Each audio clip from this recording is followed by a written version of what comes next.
Good evening everyone. कैसे हैं आप लोग सब? कैसे हैं आप लोग?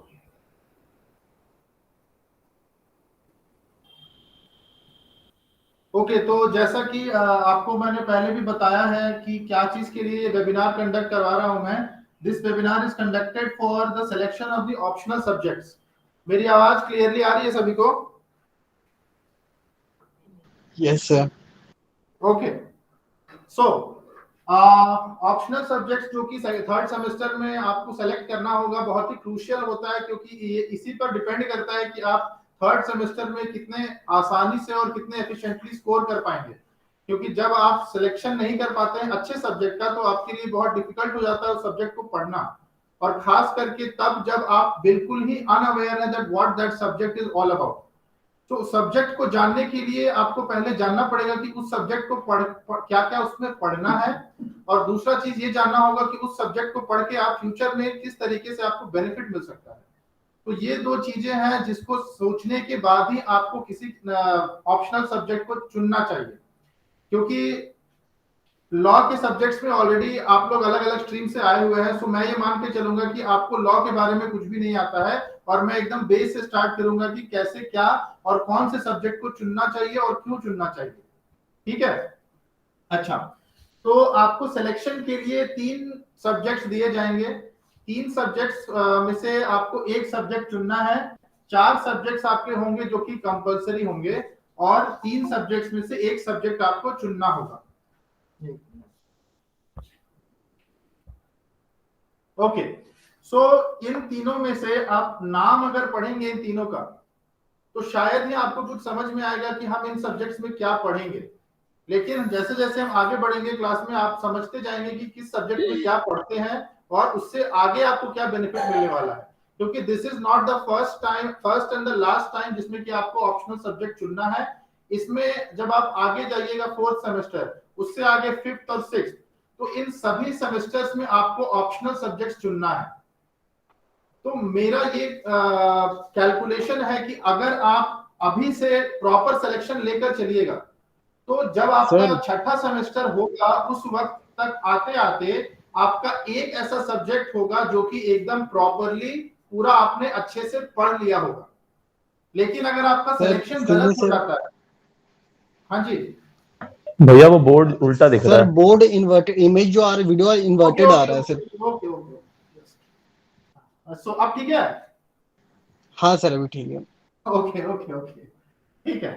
तो 3 सब्जेक्ट्स जो है, इन तीनों सब्जेक्ट्स में पहला सब्जेक्ट है आपका लॉ ऑफ क्राइम्स। अब ऑलरेडी आप लोग लॉ ऑफ क्राइम्स 1 और लॉ ऑफ क्राइम 2 जो है ये आप लोग पढ़ रहे हैं। 1 जो है आपका क्या था, आईपीसी से रिलेटेड था, मतलब सब्सटेंशियल लॉ था। 2 क्या था, सीआरपीसी से रिलेटेड अभी आप पढ़ रहे हैं। और ये जो 3 है, this is related to your socio economic crimes. ये सोशियो इकोनॉमिक क्राइम से रिलेटेड है। तो सोशियो इकोनॉमिक क्राइम्स क्या होता है वो एक बार हल्का सा जरा जान लेंगे। ये वैसे क्राइम्स है जो कि स्टेट के द्वारा क्राइम्स डिक्लेयर किए गए हैं। These are the crimes which are declared offenses by the state. Now there is a reason why they have been declared offenses by the state, because these offenses is harmful for the development and evolution of the society। Society के evolution के लिए ये बहुत ही ज्यादा घातक है। क्यों घातक है? क्योंकि सोसाइटी इससे आगे नहीं बढ़ती है, वो पीछे आती है। तो आप सोचिए कि ऐसे किस तरीके के ऑफेंसेस होंगे जिसमें कि हमें ये सारी चीजें पढ़नी होंगी। तो वो यही ऑफेंसेस हैं जो कि आपका लॉ ऑफ क्राइम्स 3 में है। इसमें आपके ऑफेंसेस में आते हैं आपके करप्शन से रिलेटेड ऑफेंसेस, आपके मनी लॉन्ड्रिंग से रिलेटेड ऑफेंसेस, आपके इमोरल ट्रैफिकिंग से related, NDPS narcotic drugs and substances से रिलेटेड ऑफेंसेस। तो वैसे ऑफेंसेस जिसमें कि आपका सोसाइटी बहुत बुरी तरीके से हार्म होता है और जिसको सिर्फ स्टेट ने ऑफेंस बनाया है। आप अगर नहीं जानते तो मैं बता दूं कि there is a country which is known as Canada. Canada एक ऐसी कंट्री है जहां पर कि marijuana can be used for recreational purposes. वहां पर मैरिजुआना जो है वो आप रिक्रिएशनल पर्पसेस के लिए कंज्यूम कर सकते हैं। तो marijuana जैसी चीज इंडिया में बैंड है under narcotics NDPS act, narcotics drugs and psychotropic substances act 1985 के अंदर रिक्रिएशनल पर्पसेस के लिए आप marijuana यूज नहीं कर सकते। आप मेडिसिनल पर्पस के लिए यूज कर सकते हैं लेकिन रिक्रिएशनल पर्पसेस के लिए नहीं यूज कर सकते हैं। तो इस लॉ को सुनकर आपको क्या लगना चाहिए कि ये लॉ ऐसा है जो कि स्टेट की वजह से ऑफेंस बना है।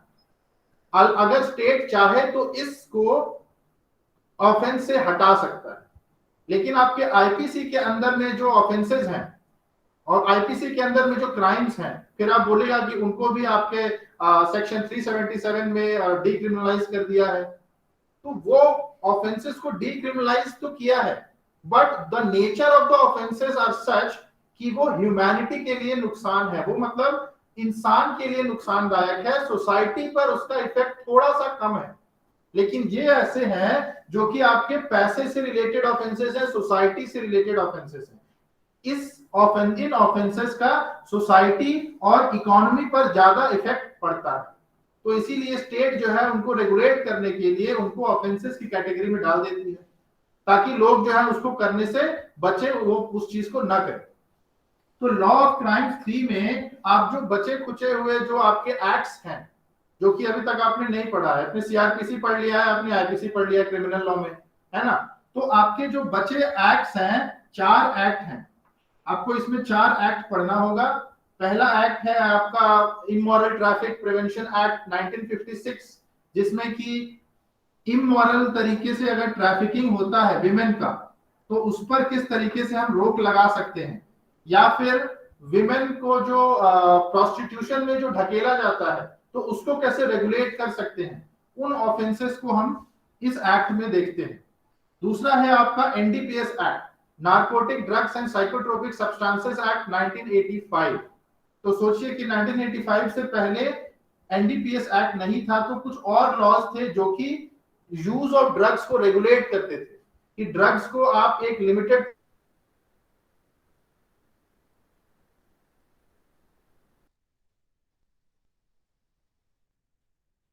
क्रिएशनल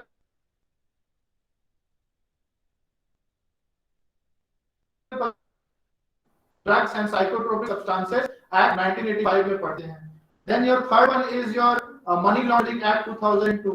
इसमें मनी लॉन्ड्रिंग जो कि एक देश से दूसरे देश में पैसा आप कैसे ट्रांसफर कर सकते हैं उसके बारे में पढ़ते हैं कि वो किस तरीके से ऑफेंस है और क्या करने पर वो मनी लॉन्ड्रिंग की कैटेगरी में आएगा, वो हम लोग देखते हैं। उसके बाद चौथा जो है that is your food safety and standards act. ये आपका फूड से रिलेटेड है, जो कि अडल्टरेशन, अगर आप खान पान में मिलावट कर रहे हैं, है ना, अगर आप किसी चीज में क्वांटिटी जो आपने बताया है उसमें आप थोड़ा सा ऊपर नीचे कर देते हैं, जितना बताया है उतना नहीं है। फूड हम किसको बोलेंगे, क्या हर चीज जो खाने वाली है क्या वो फूड होती है? तो उन सभी चीजों को हम लोग food standards food safety and standards act में पढ़ते हैं। तो ये आपका लॉ ऑफ क्राइम्स के अंदर में आप ये सारी चीजें पढ़ेंगे, ठीक है। Second is your private international law. अब प्राइवेट इंटरनेशनल लॉ आपने ऑलरेडी अभी पब्लिक इंटरनेशनल लॉ जो है वो आप पढ़ रहे हैं, you are studying public international law.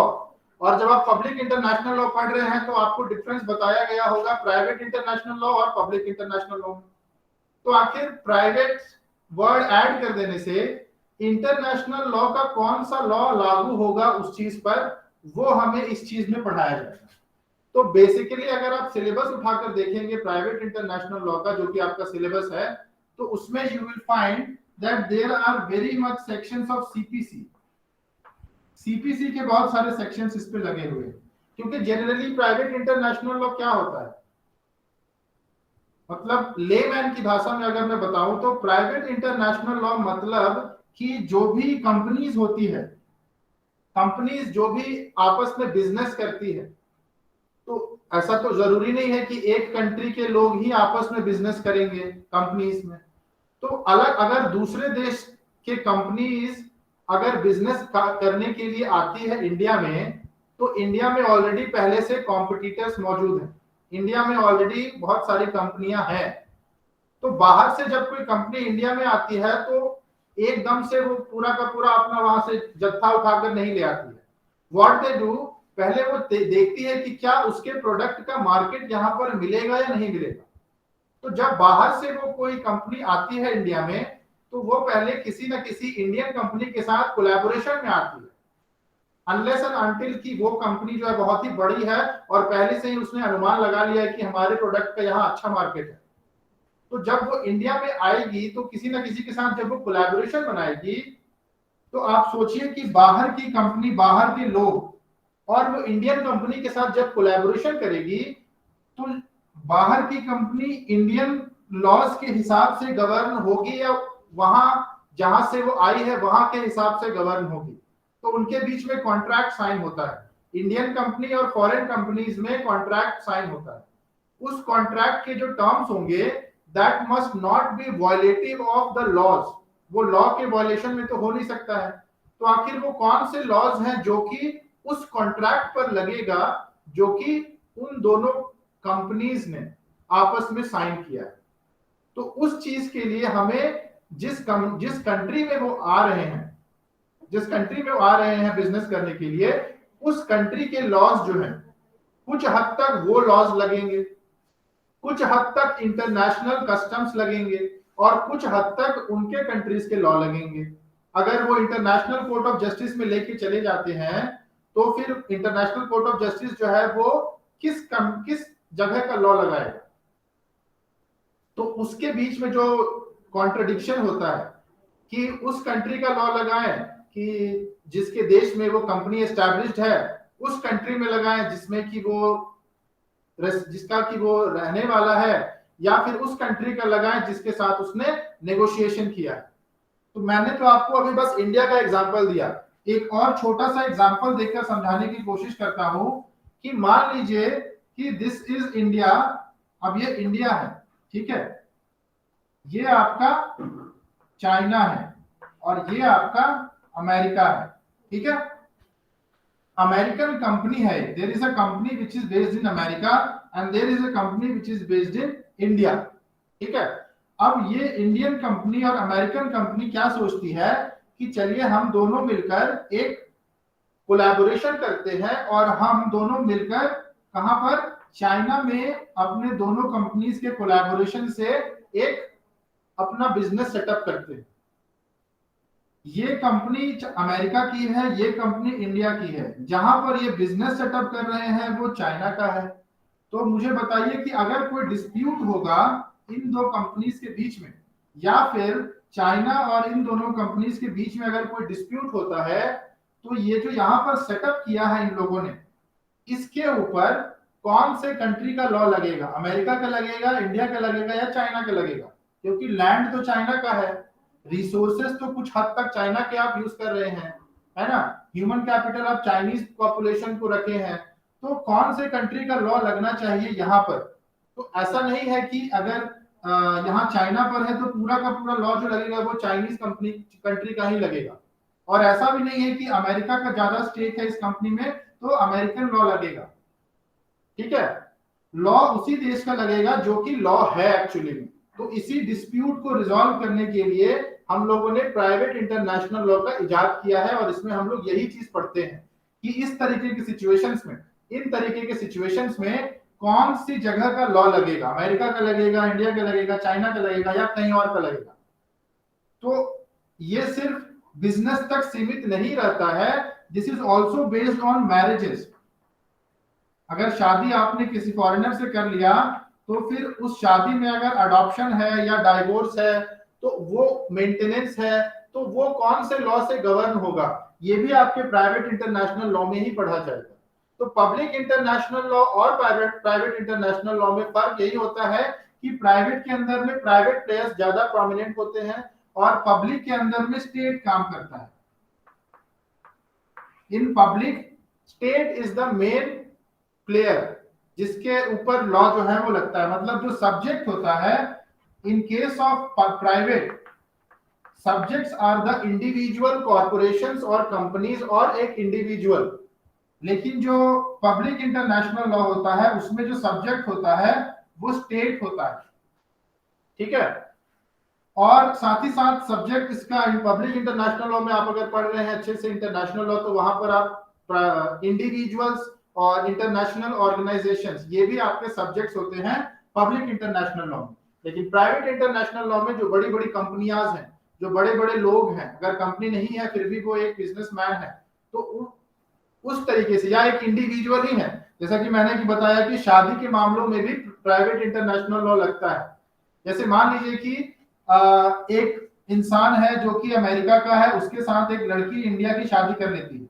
अब उनके बीच में तलाक हो जाता है और वो बोलती है कि मुझे मेंटेनेंस चाहिए। तो आपको पता है कि जो पर्सनल लॉज होते हैं, personal laws are same all over the world. एक इंसान का पर्सनल लॉ सेम होता है ऑल ओवर द वर्ल्ड, चाहे वो जहां भी चला जाए। अगर वो मुसलमान है तो वो अपने मुसलमान धर्म में जिस तरीके से प्रीच करता है वो उसी तरीके से करेगा, और वही उसके लिए कानून होता है। पर्सनल लॉज हमेशा सेम होता है ऑल ओवर द वर्ल्ड। तो अगर इसको मेंटेनेंस चाहिए तो ये कौन से लॉ के हिसाब से मेंटेनेंस क्लेम करेगी? इंडिया में जो लॉ है उससे, या फिर इसका जो लॉ है उससे, या फिर जिस कंट्री में वो रह रही है उससे, या फिर जिसके साथ शादी की है उसके साथ, वो किस कंट्री का है उससे। तो ये भी आपका प्राइवेट इंटरनेशनल लॉ के ही अंदर आ जाता है। तो प्राइवेट इंटरनेशनल लॉ में आप ये सारी बातें पढ़ेंगे।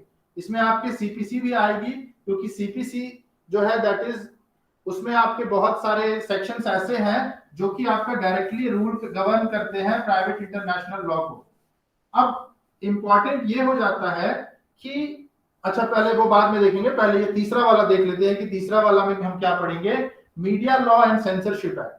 जैसा कि नाम से ही लग रहा है, मीडिया लॉ मतलब लॉ जो कि मीडिया के ऊपर लगता है। तो there is an important article, article 19 जो है ये बहुत ही ज्यादा इंपॉर्टेंट है। क्यों? क्योंकि ये आर्टिकल आपका freedom of speech and expression के बारे में बात करता है। Freedom of speech and expression के अंदर में जो मीडिया है वो भी आ जाता है, उसका भी freedom of speech and expression आ जाता है। तो किस तरीके से उसका अधिकार है, मीडिया का क्या क्या अधिकार है, और वो उस अधिकार को किस लिमिटेशंस में एक्सरसाइज कर सकता है, वो हम लोग मीडिया लॉ के अंदर भी पढ़ते हैं। और गवर्नमेंट जो है कैसे और क्या उनके ऊपर सेंसर लगा सकती है, वो हम लोग मीडिया लॉ के अंदर में पढ़ते हैं। ठीक है? तो मीडिया लॉ के अंदर ना सिर्फ आपका जो right to speech and expression हम लोग पढ़ते हैं, बल्कि इसमें ये भी पढ़ते हैं कि सेंसरशिप अगर लगाती है स्टेट तो किस ग्राउंड्स पर सेंसरशिप लगाती है। प्लस अगर आपका डेफोमेशन का केस है, प्री ट्रायल अगर है, मतलब कि प्री ट्रायल प्रोसिक्यूशन, अगर आपने सुना होगा कि मीडिया ट्रायल होता है। What is media trial? कि अगर कोर्ट में केस अभी चल ही रहा है फिर भी मीडिया जो है इस तरीके से न्यूज दिखा रही है कि ऑलरेडी मीडिया मान चुकी है कि यही इंसान गलत है, इसी इंसान ने गलती की है, क्राइम किया है, ऑफेंस किया है, तो वो मीडिया ट्रायल होता है। तो वो किस तरीके से रेगुलेटेड है, उसके लिए आपके केस लॉज उसमें आपको मिलेंगे मीडिया लॉ में। तो यदि आपको मीडिया लॉ में इंटरेस्ट है, मतलब मीडिया लॉ में कहने का मतलब है कि अगर आप डेफोमेशन और ये सब मामलों में इंटरेस्ट रखते हैं, है ना, एक इंडिविजुअल का किस तरीके से मीडिया में रिप्रेजेंटेशन किया जा सकता है, मीडिया के क्या अधिकार हैं, है ना, तो उन लॉज को पढ़ने के लिए आप मीडिया लॉ को पढ़ सकते हैं। अब चलिए दूसरे पॉइंट पर आते हैं। ये तो आपको मैंने बताया कि किस टॉपिक के अंदर आप क्या पढ़ेंगे, किस सब्जेक्ट के अंदर आप क्या पढ़ेंगे। अब आते हैं चलिए कि इनको पढ़ने से आपको बेनिफिट क्या मिलने वाला है आने वाले सेमेस्टर्स, या फिर आने वाले टाइम में आपको क्या बेनिफिट मिलेगा, उसके बारे में बात करते हैं। इतना जितना अभी मैंने बताया ये आप लोगों को समझ आया? Yes, sir. Okay. So now let us move on to our next topic, that is what will be the benefit of these three subjects if you will choose in your third semester. आपको समय बहुत कम दिया जाएगा। Second semester होने के बाद आपका तुरंत से थर्ड सेमेस्टर शुरू हो जाएगा, क्योंकि जिस वक्त आपका थर्ड सेमेस्टर को खत्म हो जाना चाहिए था उस वक्त आपका थर्ड सेमेस्टर स्टार्ट हो रहा है, तो ऑलरेडी आप बहुत पीछे चल रहे हैं। तो इसीलिए आपका तुरंत ही वो विदिन 2 डेज, जैसा कि आपका सेकेंड सेमेस्टर अगले ही दिन स्टार्ट हो गया था ना एग्जाम के बाद, वैसे ही थर्ड सेमेस्टर भी स्टार्ट हो जाएगा। ठीक है? तो ये आपका ये था। दूसरा चीज ये कि लॉ ऑफ क्राइम्स अगर आप पढ़ते हैं तो आप ऑलरेडी फर्स्ट सेमेस्टर के अंदर में आपके आईपीसी को पढ़ चुके हैं, सेकेंड सेमेस्टर के अंदर में सीआरपीसी पढ़ रहे हैं, और थर्ड सेमेस्टर के अंदर में लॉ ऑफ क्राइम्स 3 पढ़ेंगे। इसमें आपके बहुत अलग अलग एक्ट्स आप पढ़ेंगे। उसके बाद जब आप फोर्थ सेमेस्टर में जाएंगे तब आपको क्राइम से रिलेटेड कुछ नहीं मिलेगा। जब आप फिफ्थ सेमेस्टर में जाएंगे तो वहां पर एक सब्जेक्ट है, that is again an optional subject, जिसका कि नाम है criminology. Criminology there is a subject in your fifth semester.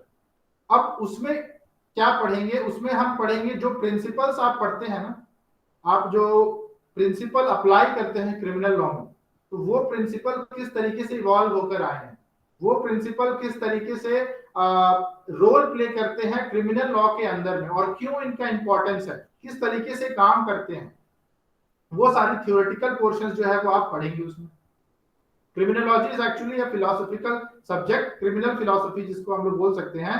तो क्रिमिनल फिलोसॉफी आपका सेमेस्टर में, तो यदि अभी अगर आप लॉ ऑफ क्राइम्स 3 पढ़ लेते हैं और आप फिफ्थ सेमेस्टर में क्रिमिनोलॉजी पढ़ लेते हैं, तो मान के चलिए कि आपका 90 to 95% क्राइम्स का जो सिलेबस है आपके करियर के लिए वो कंप्लीट हो चुका है, वो खत्म हो चुका है। बाकी जो 5%, 10 to 5% जो बचा है, उसे आप जब आप प्रैक्टिस करने के लिए जाइएगा या फिर जब आप किसी कंपटीशन की तैयारी करिएगा तब आप उसको पढ़िएगा। तो इससे आपको ये बेनिफिट मिलेगा कि क्रिमिनल लॉ जहां जहां भी लगता है, या जिस भी एग्जाम में हो गया, या जहां भी लिटिगेशन आप करने जाते हैं, जहां भी यूज होता है, तो 90 to 95% आपका सिलेबस जो है वो कॉलेज में ही कंप्लीट हो जाएगा अगर आप अभी लॉ ऑफ क्राइम चूज करते हैं और फिफ्थ सेमेस्टर में जाकर क्रिमिनोलॉजी चूज करते हैं। ठीक है, उसके बाद आते हैं प्राइवेट इंटरनेशनल लॉ पर। प्राइवेट इंटरनेशनल लॉ अगर आप पढ़ते हैं तो आपको कहां फायदा मिलेगा, आप किस फील्ड में जाना चाहते हैं तो आपको बेनिफिट मिलता है कि नहीं मिलता है, वो देखते हैं। जैसा कि मैंने आपको बताया कि प्राइवेट इंटरनेशनल लॉ में आप क्या पढ़ेंगे, तो इस मैटर्स में अगर आप ज्यादातर इंटरनेशनल फील्ड में काम करना चाहते हैं, इंटरनेशनल लेवल पर काम करना चाहते हैं, और वो भी अगर कॉर्पोरेट में काम करना चाहते हैं, if you want to go in the corporate field, आपका थर्ड सेमेस्टर में एक कंपलसरी सब्जेक्ट है, that is your company law.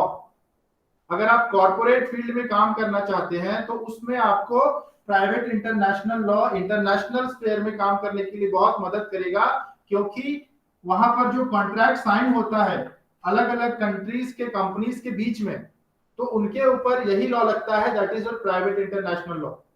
तो साथ में आपको कंपनी लॉ तो पता होना ही चाहिए, लेकिन प्राइवेट इंटरनेशनल लॉ किस तरीके से लग रहा है उन कंपनीज के ऊपर वो भी पता होना चाहिए, तभी जाकर आप उनका रिजोल्यूशन दे सकते हैं। सिर्फ कंपनी लॉ जो कि एक कंपलसरी सब्जेक्ट है उसको जानकर आप नहीं दे सकते हैं। कंपनी लॉ पढ़कर आप सिर्फ और सिर्फ क्या है, आपके इंडिया के अंदर में जो कंपनीज हैं, जो इंडिया की कंपनीज हैं, उनके लिए ठीक है। अगर आप इंडिया में कोई कंपनी सेटअप करना चाहते हैं, इंडिया में एनजीओ खोलना चाहते हैं, इंडिया की कंपनीज के बीच में कोई डिस्प्यूट आ जाता है, तो उनको सुलझाने के लिए कंपनी लॉ इज एनफ। लेकिन अगर बाहर से कोई कंट्री आती है और आपको पता है कि आज की डेट में इंडिया जो है वो बाहर के कंपनीज को बुलाता है ताकि इंडिया में वो अपना मार्केट जो है वो बना सके और इंडिया जो है वो डेवलप कर सके, तो वैसे सिचुएशन में अगर आप लिटिगेशन में जाना चाहते हैं तो बहुत ही अच्छा फील्ड है आपके लिए कि कंपनीज कॉर्पोरेट फील्ड जो है बहुत अच्छा है। फॉरेन कंट्रीज के कंपनीज में आप काम करिए एज अ कॉर्पोरेट लॉयर और उनके प्राइवेट इंटरनेशनल लॉ और कॉन्ट्रैक्ट्स को आप डील करिए on the lines of private international law and company law. ठीक है, उसमें भी आपका सीपीसी है वो भी आ जाएगा। तो सीपीसी देखिए आपके 4 सब्जेक्ट्स जो हैं, 4 सब्जेक्ट्स जो कि कंपलसरी हैं, कौन कौन से होंगे? पहला तो आपका कॉन्स्टिट्यूशनल लॉ होगा, दूसरा आपका होगा कंपनी लॉ,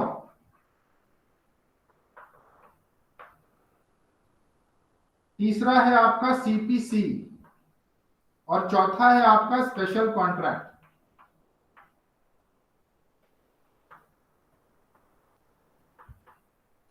और उसके अलावा इन तीनों में से एक आपको सेलेक्ट करना है। तो कॉन्स्टिट्यूशन का पहला पार्ट आपका थर्ड सेमेस्टर में पढ़ाई होगा। इसमें आपका फंडामेंटल राइट्स, डीपीएसपी और फंडामेंटल ड्यूटीज के अलावा जितना भी चीज है कॉन्स्टिट्यूशन में, वो सारी की सारी चीज आपकी थर्ड सेमेस्टर में पढ़ाई होगी। फोर्थ सेमेस्टर में fundamental rights, directive principles of state policy और फंडामेंटल ड्यूटीज, ये सारी चीज आपकी कॉन्स्टिट्यूशनल लॉ 2 जो कि फोर्थ सेमेस्टर में आपको पढ़ना है, वहां पढ़ाई होगा। उसके बाद आपका आता है कंपनी लॉ। कंपनी लॉ पूरा पढ़ना है आपको, मतलब पूरा मतलब जो बेसिक है कंपनी लॉ का। वैसे तो कंपनी लॉ बहुत मोटा है, लेकिन कंपनी लॉ का जो बेसिक है वो आपको पढ़ना है। अब कंपनी लॉ पढ़ने से आप जान ही रहे हैं कि आप कॉर्पोरेट फील्ड में जाना चाहते हैं तो आपको कंपनी लॉ अच्छे से पढ़ना चाहिए। Then comes your CPC. CPC is again very important. अगर आप लिटिगेशन करना चाहते हैं तो सीपीसी इज वेरी इंपॉर्टेंट, क्योंकि सीपीसी के ऊपर दुनिया भर के केसेस आपके सामने आते हैं। जो कि सिविल मैटर से रिलेटेड केस होता है तो वो आपके सामने आता है। CPC I would say that is really थोड़ा सा टफ है, क्योंकि इसमें आपको नए तरीके से लॉ को पढ़ने को बताया जाता है, क्योंकि इसमें आपके सेक्शंस भी होते हैं और ऑर्डर भी होता है।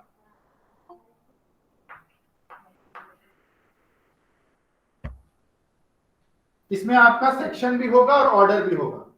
तो सेक्शन ऑर्डर में आप थोड़ा सा कंफ्यूज हो सकते हैं, क्योंकि इसमें ना ऑर्डर के अंदर में रूल्स भी है। मतलब तीन तीन चीज इसमें मिलेगा आपको। जनरली आपका जो सेक्शन बेयर एक्ट होता है उसमें अभी तक आप सिर्फ सेक्शन पढ़ते आए होंगे, और जो रूल्स बनाए जाते हैं उन एक्ट्स के ऊपर वो अलग बनाए जाते हैं। लेकिन सीपीसी एक ऐसा एक्ट है 1908 वाला, जिसमें कि आपको सेक्शन भी मिलेगा 151 तक, आपको ऑर्डर भी मिलेंगे और आपको रूल्स भी मिलेगा। ये जो रूल्स हैं वो उन्हीं ऑर्डर्स के अंदर में लिखे हुए होते हैं। तो इसीलिए थोड़ा सा कॉम्प्लिकेटेड हो जाता है, क्योंकि एक एक ऑर्डर्स में 40-40, 50-50 रूल्स होते हैं। तो आपको याद रखने में थोड़ी डिफिकल्टी हो सकती है, रिलेट करने में कंफ्यूजन हो सकता है। लेकिन वो क्योंकि प्रोसीजरल लॉ है तो याद करना नहीं है, इसको प्रैक्टिस करने की चीज। इसको आपको प्रैक्टिस करना है, कोर्ट में जाकर आपको अप्लाई करना है। तो प्रोसीजरल लॉ, चाहे वो क्रिमिनल प्रोसीजर कोड हो चाहे सिविल प्रोसीजर कोड हो, वो आप रटते नहीं है, याद नहीं करते हैं, वो आप प्रैक्टिस करते हैं कोर्ट में जाकर। तब धीरे धीरे धीरे धीरे आपको वो समझ में आता है और आप सीख लेते हैं। अगर आप रटने बैठेंगे कि मैं रट लूंगा और कोर्ट में जाके डायरेक्टली अप्लाई कर लूंगा, पॉसिबल नहीं है। It is not possible. इसके पीछे मत भागिए, समय वेस्ट हो रहा है। सो सीपीसी के अंदर में सेक्शन, ऑर्डर और रूल्स होता है। Then last one is your special contract. Special contract के अंदर यू विल स्टडी पार्टनरशिप। इसमें पार्टनरशिप एक्ट आप पढ़ते हैं। पार्टनरशिप एक्ट जो है ये 1932 का है, अभी का नहीं है, ये 1932 का है। और दूसरा आप इसमें पढ़िएगा छोटा सा, cell of goods act.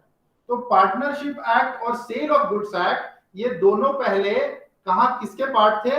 Contract के पार्ट थे। जो आपका इंडियन कॉन्ट्रैक्ट एक्ट है ना 1872 वाला, ये पार्टनरशिप एक्ट और सेल ऑफ गुड्स एक्ट दोनों ही उसी में थे। लेकिन अमेंडमेंट करके, क्योंकि बहुत बड़ा हो गया था कॉन्ट्रैक्ट एक्ट, इसीलिए पार्टनरशिप एक्ट को 1932 में अलग कर दिया गया, और सेल ऑफ गुड्स एक्ट 1930 जो है उसको 1930 में कॉन्ट्रैक्ट एक्ट से अलग कर दिया गया। तो मेजर पोर्शन जो होगा आपका वो पार्टनरशिप एक्ट का होगा, और छोटा सा पोर्शन आपका सेल ऑफ गुड्स एक्ट का होगा। लेकिन मेरा ये बताने का सिर्फ यही मतलब था कि अगर आप ये तीनों में से अगर क्राइम्स चूज करते हैं तो फिर आपको इनमें से किसी से रिलेटेड काम नहीं, मतलब कि ये फिर आपको अलग से करना होगा। मैं प्रोज और कॉन्स दोनों आपको बता रहा हूं कि अगर आप इसको चूज करेंगे तो फायदा क्या होगा आगे चल के, और यदि अगर आप अभी इसको चूज करेंगे तो इस सेमेस्टर में आपको क्या प्रॉब्लम आएगी कि आपको क्राइम्स का अलग से पढ़ना पड़ेगा। इन सब्जेक्ट्स में कोई हेल्प नहीं मिलेगा आपको इस सब्जेक्ट का, ठीक है।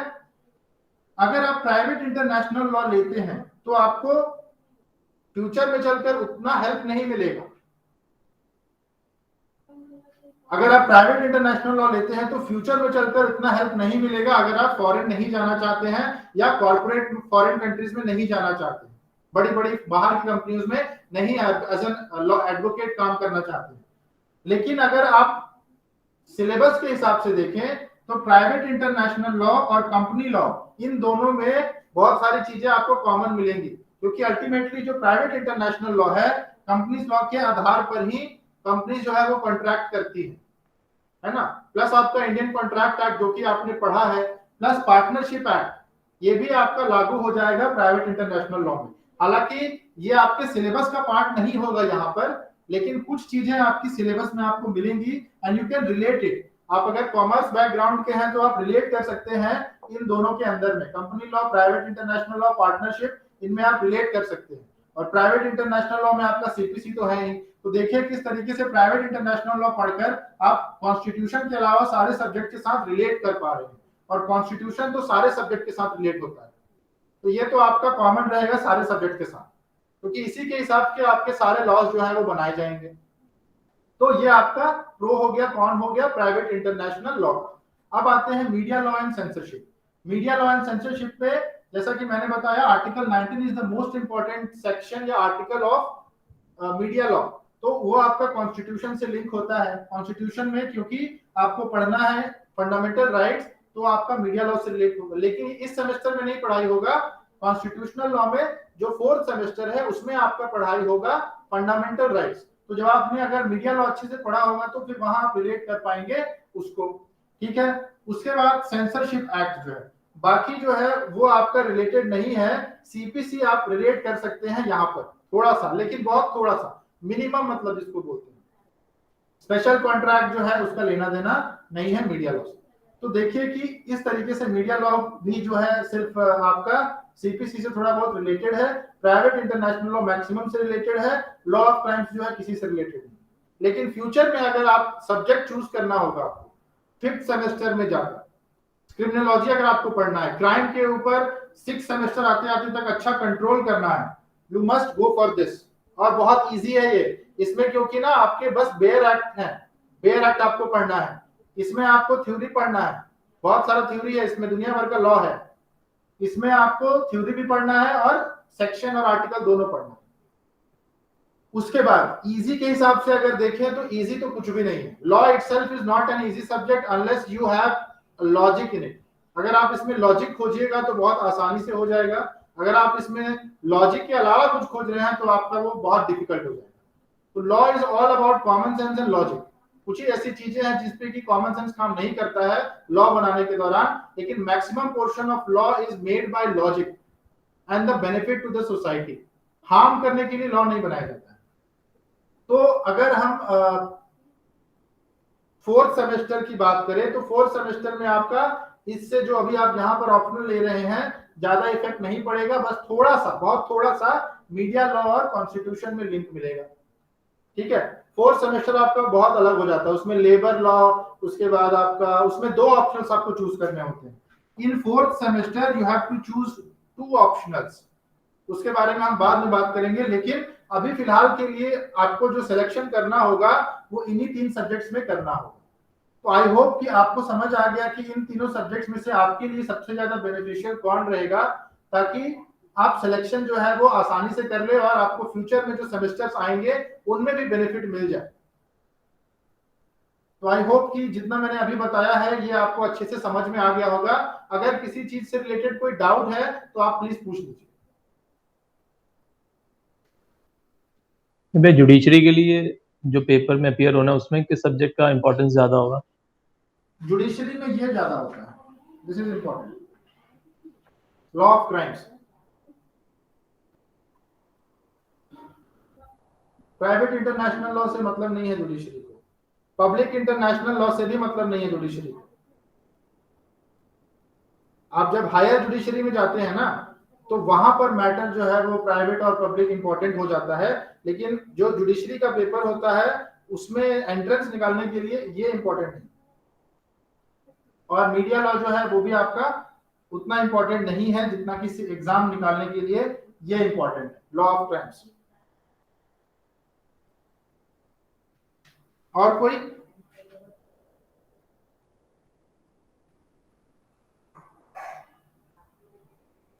और किसी ने कुछ पूछना है?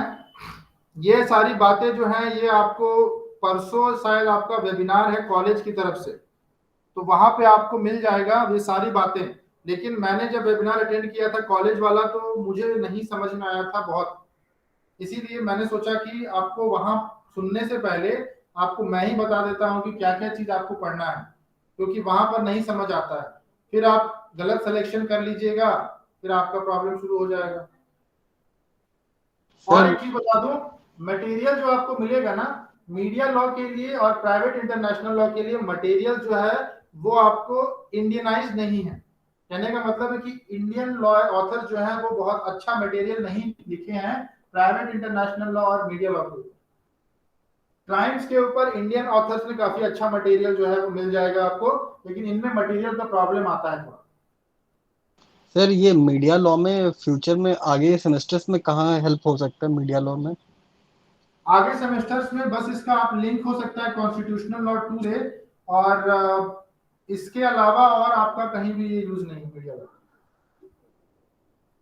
और सर ये private international law? Private international law जैसा मैंने बताया कि अगर आप इंडस्ट्रियल लॉ या फिर आईटी एक्ट जो है अगर आप आगे जाकर पढ़ते हैं, आपके 4th सेमेस्टर में इंफॉर्मेशन टेक्नोलॉजी एक्ट है जो कि ऑप्शनल है ना, वो इंडस्ट्रियल लॉ अगर आप अच्छे से पढ़ेंगे, इंडस्ट्रियल लॉ जो है वो तो मैंडेटरी है, तो उसमें आपका प्राइवेट इंटरनेशनल लॉ काम आ सकता है। लेकिन फिर वही बात कि अगर आपको कॉर्पोरेट में जाना है तो वहां पर अगर आप इंटरनेशनल कंपनी में जाते हैं एज अ कॉर्पोरेट एडवोकेट या लॉयर, तो वहां आपको बेनिफिट मिल जाएगा, वो भी तब जब आप दूसरे कंट्री के कंपनी के साथ में कॉन्ट्रैक्ट करेंगे। लेकिन अगर आप इंडिया में ही कंपनी है और इंडिया में ही जो है लिटिगेशन करना है, तो फिर इसका काम नहीं है, इसका उतना रोल नहीं है। क्योंकि आप एक बात मुझे सोच कर बताइए कि वैसे तो एडवोकेसी जो है बहुत ही अच्छा फील्ड है, लेकिन अगर आपका एडवोकेसी में बैकग्राउंड नहीं है या वीक है, तो आपके पास कौन अपना प्रॉब्लम लेकर आएगा आपको बताने के लिए? आपके पास प्रॉब्लम लेकर लोग नहीं आते, और अगर आते भी हैं तो आपके पास इतना नॉलेज होना चाहिए कि कम से कम 20 to 25 इयर्स का एक्सपीरियंस चाहिए होता है। इससे कम अगर आपको एक्सपीरियंस है तो आप इंटरनेशनल लेवल पर तो कंपीट ही नहीं कर सकते।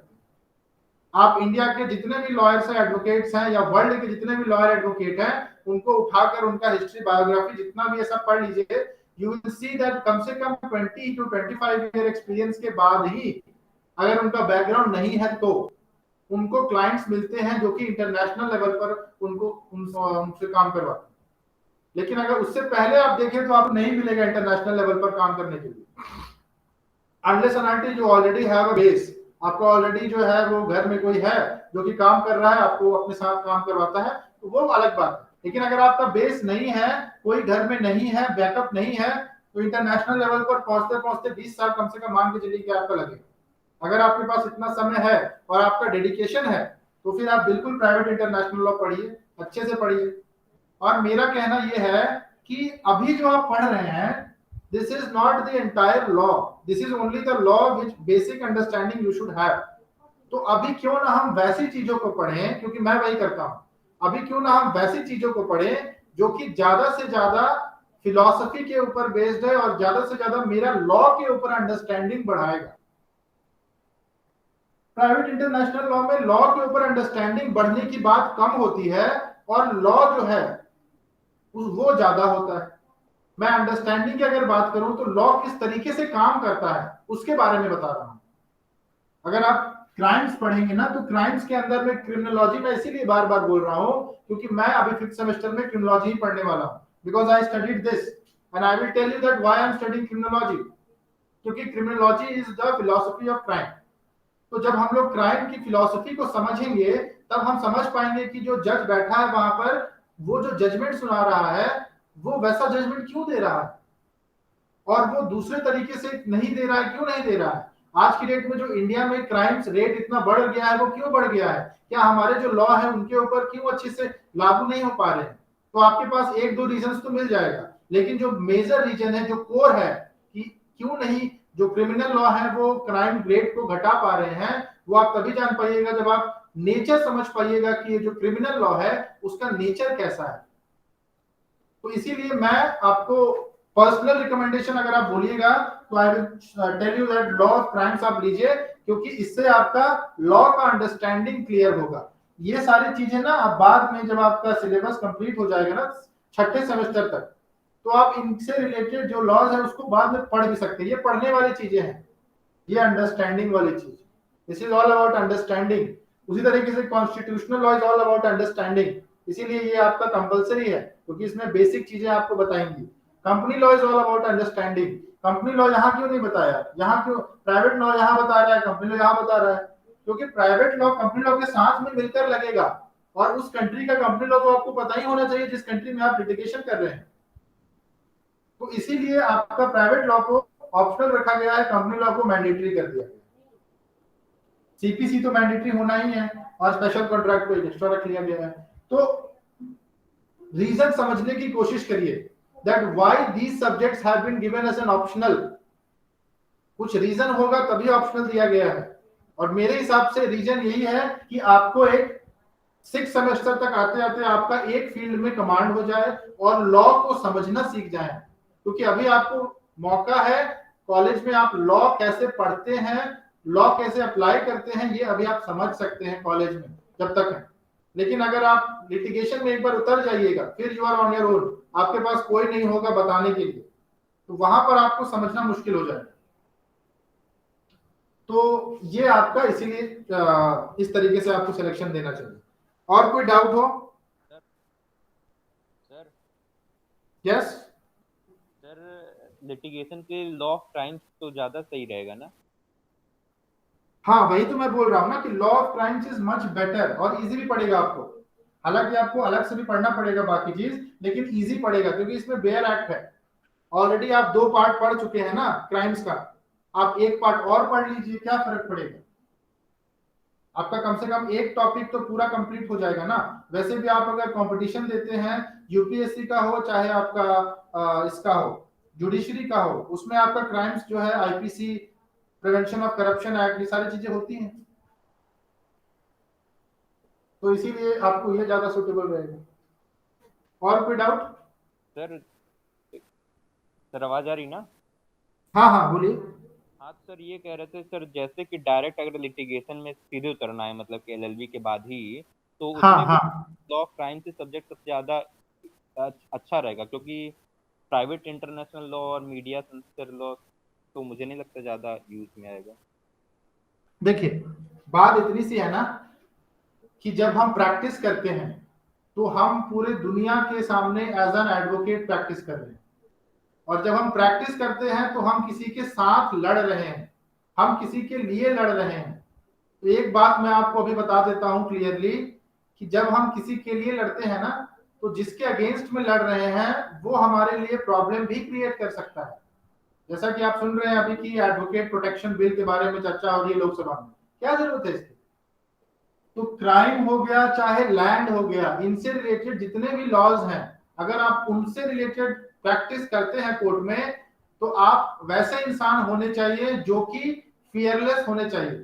थोड़ा सा भी अगर आपके दिमाग में डर है ना, तो आप फिर इस फील्ड में नहीं जाइए। इस फील्ड में वही जाएंगे जो कि फियरलेस है। If you are not fearless, तो आपको वो लोग कुचल देंगे, जला देंगे या जो कर देंगे, नुकसान आपको सहना पड़ेगा, आप केस फ्रीली नहीं लड़ पाइएगा। तो इसीलिए अगर आप दबंग हैं तो फिर इस फील्ड को चुनिएगा, लिटिगेशन में नहीं है तो फिर मुश्किल है आपके लिए। मैं नहीं ये बोलूंगा कि एकदम इम्पॉसिबल है, लेकिन मुश्किल है, और ये खरी बात है। आप जिस तरीके से आज देखिए, जज को नहीं छोड़ रहे हैं लोग। कुछ दिन पहले जज को मार दिया ना, आपने सुना होगा।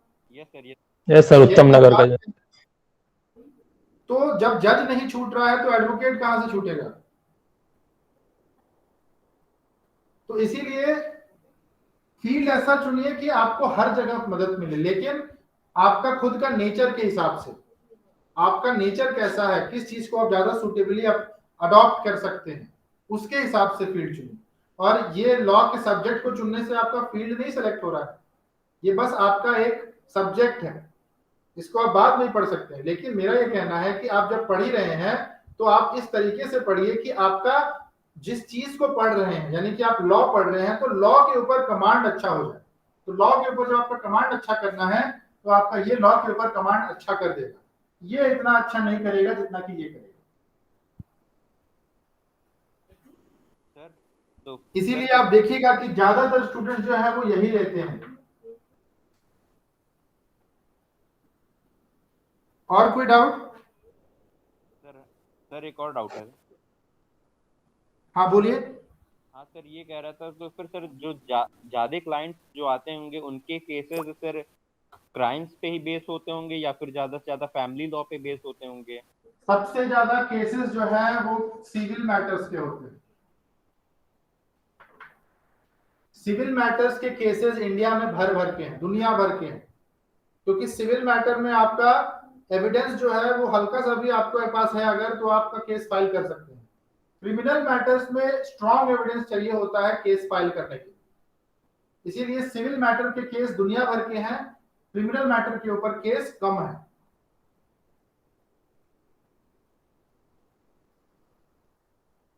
और कुछ डाउट? भैया कोई अगर किसी इंटरनेशनल यूनिवर्सिटी से एलएलएम करना चाह रहा है तो उसके लिए क्या सूटेबल होगा? इंटरनेशनल यूनिवर्सिटी से एलएलएम करना है तो आपको इंटरनेशनल एलएलएम के समय सब्जेक्ट क्या चूज करना है वो आप बताइएगा। अगर जनरल एलएलएम के लिए जाते हैं, स्पेशलाइज नहीं जा रहे हैं तो? नहीं, एलएलएम में तो आपको एक स्पेशलाइजेशन रखना ही पड़ता है ना। एलएलएम में आपका स्पेशलाइजेशन ही होता है, चाहे वो आप इंडिया से करें चाहे बाहर से करें। एलएलएम मतलब you are becoming master of laws. Master किसी एक ही सब्जेक्ट में बनिएगा ना, सारे सब्जेक्ट में तो बनिएगा नहीं। जैसे आप हिस्ट्री पढ़ते हैं तो हिस्ट्री के मास्टर्स में आप मास्टर ऑफ हिस्ट्री बोलते हैं, लेकिन आप एंशिएंट हिस्ट्री और मेडिवल हिस्ट्री या फिर मॉडर्न हिस्ट्री, इन तीनों में से एक ही चीज को पढ़ते हैं, बाकी चीज नहीं पढ़ते हैं। उसी तरीके से लॉ में भी है। तो इंटरनेशनल लॉ के अंदर में भी आप अगर जाएंगे तो आपको कुछ एक स्पेशलाइजेशन लेना होगा, जैसे क्रिमिनल लॉ, जैसे इंटरनेशनल लॉ, जैसे बिजनेस लॉ। तो एक फील्ड आपको चूज करके ही इंटरनेशनल लॉ में एलएलएम चूज करना होगा, जनरल तो एलएलएम जैसे नहीं होता। तो भैया ये क्रिमिनल लॉ का स्कोप कैसा है क्रिमिनल इंटरनेशनली? लॉ का स्कोप बहुत बढ़िया है, लेकिन फिर वही बात मैंने आपको बता दी कि जब इंडिया में इतना प्रॉब्लम है, इतना डर डर के जो एडवोकेट केस लेते हैं, तो फिर ये सोचिए कि इंटरनेशनल लेवल पर आपको कितना पावरफुल होना पड़ेगा अगर आप इंटरनेशनल क्रिमिनल मैटर्स लेते हैं। तो अगर आप इंटरनेशनल लेवल पर जाना चाहते हैं ना, तो आपके लिए सबसे बेहतर है कि आप कॉन्स्टिट्यूशनल या फिर आपका जो बिजनेस लॉज होता है उन पे जाइए, क्योंकि बिजनेस एक तो सिविल मैटर हो जाता है, दूसरा आपका आज की डेट में बहुत सारी कंपनियां आ रही हैं निकल के, तो प्रॉब्लम्स और बढ़ रहे हैं, डिस्प्यूट और बढ़ रहा है, और उसमें पैसा बहुत है, क्योंकि कंपनीज अपने आप को बचाने के लिए आपको जितना भी चाहिए वो पे करने को तैयार है। तो business law is the best for earning money. लेकिन अगर आप रेपुटेशन चाहते हैं और एक आइडेंटिफिकेशन चाहते हैं सोसाइटी में, तो उसके लिए या फिर आपका कोई सोशल एम है, आप उसको अचीव करना चाहते हैं, तो फिर क्रिमिनल मैटर को लीजिए, या कॉन्स्टिट्यूशनल को भी ले सकते हैं, दैट इज आल्सो। रिसर्च के फील्ड में जाना चाहते हैं, कॉन्स्टिट्यूशनल लॉ, इंटरनेशनल लॉ, बहुत स्कोप है रिसर्च के लिए। इंडिया के अंदर ही there is an institute which is ILI, Indian law institute. This institute was set up for research करने के लिए ये सेटअप किया गया था। और आज की डेट में अगर आप नेट पर सर्च करेंगे ना लॉ से रिलेटेड रिसर्चेस, मैक्सिमम रिसर्चेस आपको इन्हीं के द्वारा मिलेगा, ILI के प्रोफेसर या ILI के स्टूडेंट्स का ही मिलेगा लॉ से रिलेटेड। हालांकि इसमें एडमिशन बहुत मुश्किल होता है, लेकिन यहाँ भी आपको सिलेक्शन लेना पड़ता है कि आप क्रिमिनल लॉ जाना चाहते हैं, इंटरनेशनल लॉ की बिजनेस लॉ, कौन सी चीज में आप LLM करना चाहते हैं। और कोई डाउट? जैसे भैया ये ह्यूमन राइट्स और इन सब इश्यूज पे जो लॉज कवर होते हैं, या इन सब भी इंटरनेशनल ऑर्गेनाइजेशंस में जो रिप्रेजेंटेशन होता है, तो वो क्रिमिनल लॉ के ही एंड से होगा? हाँ, क्रिमिनल लॉ भी होता है उसमें, उसमें आपका ह्यूमन राइट्स कॉन्स्टिट्यूशनल लॉ भी होता है, क्रिमिनल भी होगा कॉन्स्टिट्यूशनल भी होगा, दोनों होगा। और भी इसमें जेंडर लॉज का तो कोई लेना देना नहीं है ना इन तीनों में से? फोर्थ सेमेस्टर के अंदर में ना आपका एक सब्जेक्ट है जेंडर से रिलेटेड एक लॉ, मतलब एक सब्जेक्ट है आपका फोर्थ सेमेस्टर में। तो वो मैंने नहीं लिया था, लेकिन मुझे पता है कि उसमें क्या बताते हैं। उसमें आपका जनरली कॉन्स्टिट्यूशनल लॉ में जो राइट्स मिला है जेंडर को, अलग अलग जेंडर को क्या क्या राइट्स मिले हैं उनके बारे में बात की जाती है। लेकिन अगर हम बात करें यहाँ पर, तो जेंडर हर जगह आ जाएगा जहां भाई कि आपका लॉ होता है, क्योंकि हर चीज में इस जेंडर के लिए थोड़ा सा लॉ अलग हो जाता है और उस जेंडर के लिए थोड़ा अलग हो जाता है। जैसे कि आप अगर क्राइम में भी देखें तो शाम सूरज ढलने के बाद एक विमेन को आप जेल में नहीं रख सकते। तो ये क्या दिखाता है, that there is some disparity, मतलब एक तरीके से प्रिविलेज है विमेन के पास कि वो सनसेट के बाद में जेल में नहीं रखी जाएंगी। तो ये आपको हर चीज में मिल जाएगा, ये आप मीडिया लॉ लीजिए, private international law of crime, जहां भी लीजिए ना, आपको थोड़ा ना थोड़ा बहुत जो है वो थोड़ा सा जेंडर से रिलेटेड इशू मिल ही जाएगा।